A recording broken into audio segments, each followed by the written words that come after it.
કેમ છો બધા? આજે આપણે એક વિસરાતી જતી વાનગી છાશિયો લોટ બનાવવાના છીએ. હવે ઘણા લોકોએ તો નામ પણ સાંભળ્યું નહીં હોય, પણ આ બહુ જ હેલ્ધી છે અને બહુ જ ખાવાની મજા આવે છે, ટેસ્ટી છે. કોઈ પણ સિઝનમાં તમને ભાવશે, પચવામાં હળવી છે, એટલે આ રેસીપી ચોક્કસ જોજો. એના માટે 1 કપ જુવારનો લોટ લીધો છે. તો આપણે જે તૈયાર જે જુવારનો લોટ મળે છે ને એ જ છે. જુવારનો લોટ 1 કપ છે. હવે એની સામે એટલું જ મેજરમેન્ટથી, જેટલા કપ મેં જુવારનો લીધો હતો એ જ મેજરમેન્ટથી 1 કપ છાશ લઉં છું. હવે છાશ ખાટી નથી લેવાની, એ વસ્તુનું ખાસ ધ્યાન રાખજો. ખાટી છાશ લેશો તો જ્યારે કૂક કરવાનું હોય તો વધારે ખટાશ પડતું થઈ જશે, એટલે છાશ મોડી જ લેવાની છે. અને આવી રીતે સરસ લમ્સ ફ્રી એકદમ બેટર આપણે બનાવી લેવાનું છે. 1 કપ સામે 1.5 ગણું આપણે કોઈ પણ લિક્વિડ લેવાનું છે. એટલે 1 કપ આપણે છાશ લીધી હતી, તો સામે 1/2 કપ હજી પાણી આપણે લેશું. એટલે 1/2 કપ હજી આપણે પાણી નાખશું અને સરસ આપણે એકદમ બેટર સરસ લમ્સ ફ્રી બનાવી લેશું. જો આપણે સરસ આવી રીતે બેટર બનાવી લીધું છે અને હવે એની અંદર જ સ્વાદ પ્રમાણે આપણે મીઠું નાખી દઈશું આ બેટરની સાથે, જેથી આપણે જ્યારે કૂક કરીએ ત્યારે પ્રોબ્લેમ ન પડે. અને ચપટીક આપણે હળદર, 2 વસ્તુ આની સાથે જ નાખી દઈશું અને આ બધી વસ્તુને સરસ મિક્સ કરી દઈશું. આપણે એક પેનમાં હવે અહીંયા તેલ લીધું છે અને કોઈ પણ થોડુંક હેવી બોટમવાળું તમારે પેન લેવાનું છે. છાશિયો લોટ બહુ જ ટેસ્ટી અને પહેલાંના જમાનામાં બહુ જ બધી વસ્તુ બહાર નાસ્તો જેટલું અત્યારે મળે છે એટલો મળતો નહીં. તો પહેલાંના જમાનામાં જ્યારે અચાનક મહેમાન આવે કે ઘરમાં સાંજે કોઈને ભૂખ લાગે તો આવી રીતે છાશિયો લોટ બનાવતા હતા. એટલે છાશ તો લગભગ પહેલાં ઘરમાં આપણે દૂધ છાશ તો ખૂબ હતું, તો છાશની અંદર જવનો એટલે કે જુવારનો લોટ મિક્સ કરી અને આવી રીતે એકદમ આનો વઘાર એટલો સરસ છે, તમને ખાવાની મજા આવશે. એવી રીતે વઘાર કરી અને છાશિયો લોટ બનાવતા હતા. એટલે હવે તેલ સેજ ગરમ થાય ને એટલે તમારે હિંગ નાખવાની છે ચપટી. હિંગ આપણે ગરમ થાય એટલે 1 ડુંગળી સુધારેલી નાખવાની છે. ચપટીક લસણ છે, 4-5 મીડિયમ સાઇઝની કળી, 1 મરચું છે અને આદું ખમણેલું છે. આદું તમારે કટકા ભાવતા હોય તો તમે કટકા પણ લઈ શકો. અને આ બધી વસ્તુને સરસ એકદમ સોતળવાનું છે. થોડીક એની કચાશ દૂર થાય ને ત્યાં સુધી સરસ સોતળવાનું છે. જો આપણે આદુ મરચાં લસણ સરસ કૂક થઈ ગયું ને પછી તમારે આપણે જે મિશ્રણ તૈયાર કર્યું હતું ને છાશિયા લોટ માટેની અંદર નાખી દીધું છે. સોરી, એ વિડીયો ચાલુ કરતાં 2 મિનિટ વાર લાગી એટલે પહેલાં નખાઈ ગયું છે.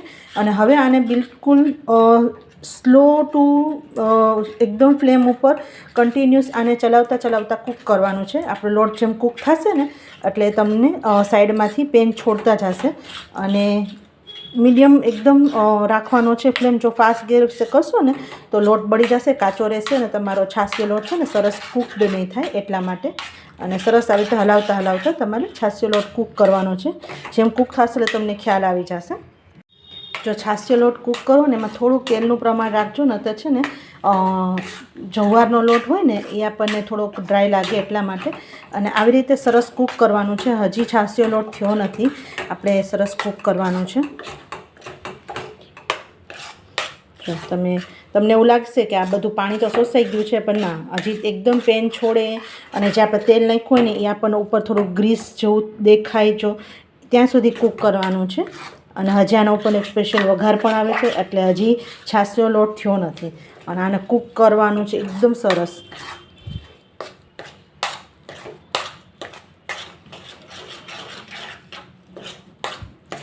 આ વસ્તુ થતાં બહુ વાર નથી લાગતી, પણ તમારે હલાવવું પડશે અને 7 થી 10 મિનિટમાં જ આના તમારો છાશિયો લોટ થઈ જાય છે.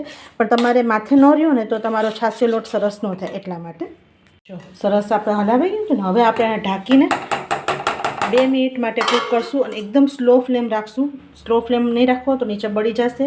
અને બીજું કાં હેવી બોટમ પેન લેવાનું, ટ્રાય પેન અથવા તમે નોનસ્ટિક પેન લેશો તો પણ નહીં બળે. હવે 2 જ મિનિટ માટે આવી રીતે ઢાંકીને કૂક કરવાનું છે. 2 મિનિટ પછી ફરીથી તમારે આવી રીતે ખોલીને જોવાનું છે. જો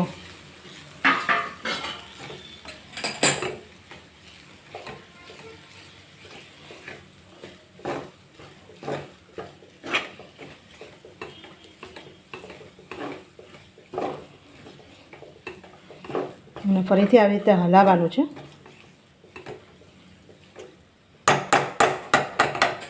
અને ફરીથી આવી રીતે બીજી 3 મિનિટ આવી રીતે ઢાંકીને રાખશું. કુલ 5 મિનિટ માટે આવી રીતે તમારે ઢાંકીને કૂક કરવાનું છે. જો બીજી 3 મિનિટ થઈ ગઈ છે અને હવે આપણે આવી રીતે ખોલી લઈશું. હવે એકદમ આપણો લોટ સરસ કૂક થઈ ગયો હશે. જો એકદમ સરસ થઈ ગયો છે. હવે આને ગેસ બંધ કરીને એક ડીશમાં તમારે અલગ ઠારવાનું છે. જો આવી રીતે ડીશમાં છે ને આવી રીતે કોઈ પણ એક લઈ લેવાનું અને આવી રીતે હાથેથી અથવા ચમચીથી કાં પછી હાથેથી તો ગરમ લાગશે, કાં તમારે આવી રીતે ચમચાથી કાં પછી કોઈ પણ વાટકાથી આવી રીતે જો ફ્લેટ કરી દેવાનું. બરાબર છે. હવે આના ઉપર એક વઘાર કરશું અને એકદમ સરસ આપણો છાશિયો લોટ તૈયાર થઈ જશે. હવે વઘાર માટે એક નાનકડું વઘાર્યું લીધું છે. એની અંદર ફરીથી આપણે 1 જ ચમચી જેવું તેલ લેશું. તેલ સહેજ ગરમ થાય એટલે એની અંદર રાઈ નાખવાની છે.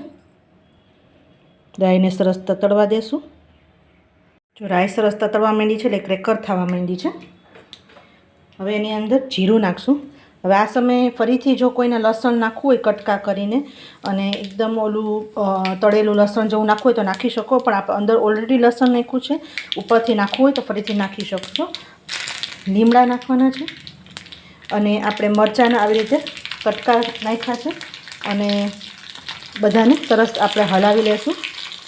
હવે ઘણી વખત છાશિયા લોટમાં ઘણા ખાંડ પણ નાખતા હોય છે, પણ હું નથી નાખી. તમને ખાંડ નાખવી હોય તો નાખો, પણ ખાંડ બહુ સૂટ થતી નથી બધી જગ્યાએ. તો તમે ઘણા લોકો પહેલાં નાખતા, પણ જેને ભાવતું હોય તો નાખી શકો. તો જ્યારે આપણે છાશિયા લોટનું આપણે લોટ તૈયાર કર્યો ને ત્યારે નાખવાનું. અને હવે આપણે આ લોટને ઉપર આવી રીતે વઘાર આવી રીતે રેડવાનો છે.